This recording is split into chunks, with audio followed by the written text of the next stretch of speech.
बिस्मिल्लाहिर्रहमानिर्रहीम। अस्सलाम वालेकुम दोस्तों, मेरा नाम है आदिल अवान और आप देख रहे हैं आदिल अवान 6 टीवी। आदिल अवान 6 टीवी की एक नई इन्फॉर्मेटिव वीडियो के साथ हाजिर हैं। नाज़रीन इकराम, हम सब फ़लस्तीन को सपोर्ट तो करते हैं, लेकिन हम में से ज़्यादातर लोग ये नहीं जानते कि कैसे इसराइल ने फ़लस्तीन पर कब्ज़ा किया हुआ है।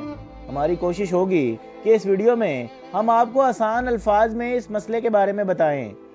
नाज़रीन इकराम, पहली जंग अजीम यानी वर्ल्ड वार 1 1914 में शुरू हुई थी। इससे पहले फ़लस्तीन पर सल्तनत उस्मानिया की हुकूमत थी। इस वक्त फ़लस्तीन में 87% मुसलमान रहते थे और सिर्फ 3% यहूदी रहा करते थे। ये वो वक्त था जब फ़लस्तीन में मुसलमान, यहूदी, ईसाई सब मिलजुल कर रहते थे। लेकिन फिर पहली जंग अजीम शुरू हो गई।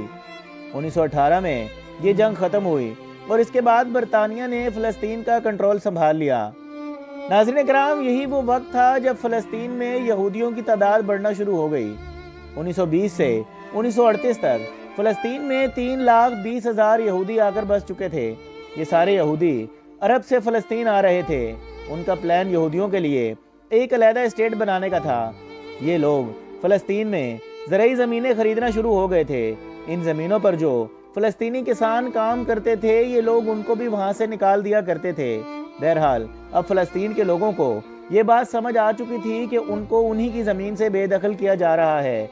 इसलिए 1936 में फ़लस्तीनियों ने बरतानवी राज के खिलाफ जंग का ऐलान कर दिया, लेकिन ये कामयाब न हो सके। लेकिन इसके बाद बरतानिया ने फैसला कर लिया कि यहूदियों को फ़लस्तीन में आने से थोड़ा सा रोका जाएगा, लेकिन ऐसा भी नहीं हो सका।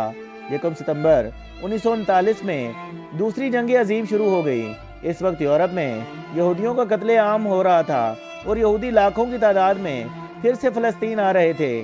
1942 में बरतानिया भी फ़लस्तीन छोड़कर चला गया, लेकिन इस वक्त तक लाखों यहूदी यूरोप से फ़लस्तीन आकर रहना शुरू हो चुके थे। बहरहाल 1947 में यूनाइटेड नेशंस ने कहा कि फ़लस्तीन को 2 हिस्सों में बांट दिया जाए।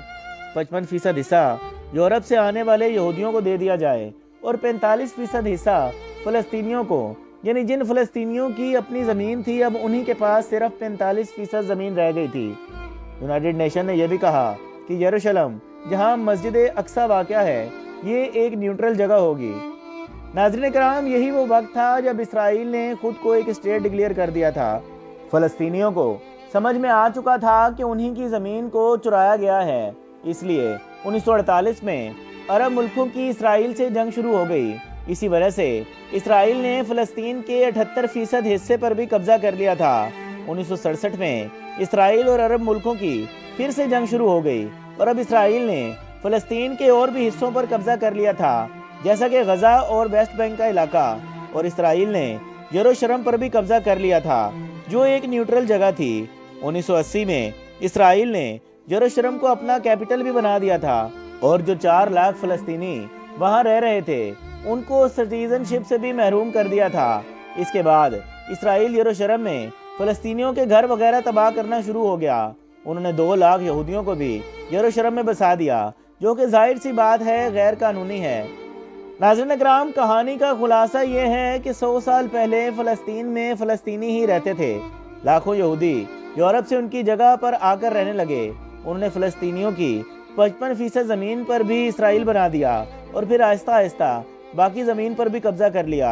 इसराइल ने यूनाइटेड नेशंस की करारदादों की भी खिलाफ वर्जी की। नाज़रीन इकराम, ये वीडियो 20 मिनट की भी हो सकती थी।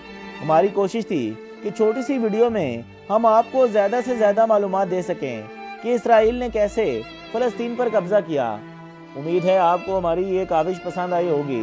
कमेंट सेक्शन में ज़रूर बताएं और हमारे चैनल आदिल अवान 6 टीवी को सब्सक्राइब करें, लाइक करें, शेयर करें और बेल आइकॉन पर ज़रूर क्लिक कर दें, ताकि नई आने वाली इन्फॉर्मेटिव वीडियो आपको सबसे पहले मिल सके।